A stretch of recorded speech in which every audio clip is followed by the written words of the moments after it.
More than a dozen people have been killed in a series of explosions throughout Brussels, and more than 50 were injured. The blast occurred at the city's airport and at a subway station near the European Union.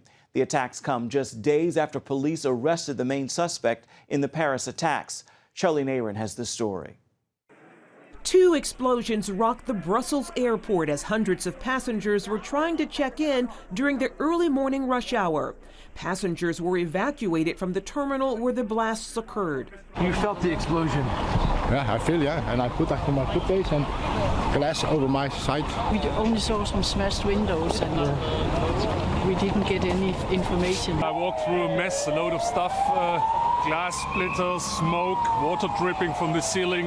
We had to walk through puddles and we were evacuated. And separate strikes were reported in various locations across the city. Another blast at the subway station was right next to the European Union headquarters.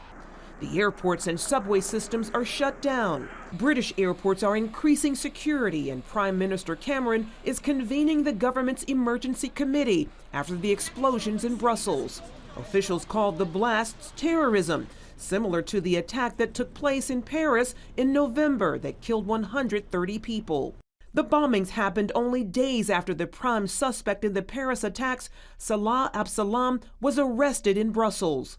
Terrorism analyst Eric Stakelbeck earlier told CBN News about the growing threat in Brussels and other parts of Europe. This tiny neighborhood called Molenbeek on the fringes of Brussels has really become a problem spot, not only for Belgium, but for Europe as a whole. It's really become an incubator for radical jihad, and we've seen several residents from that neighborhood.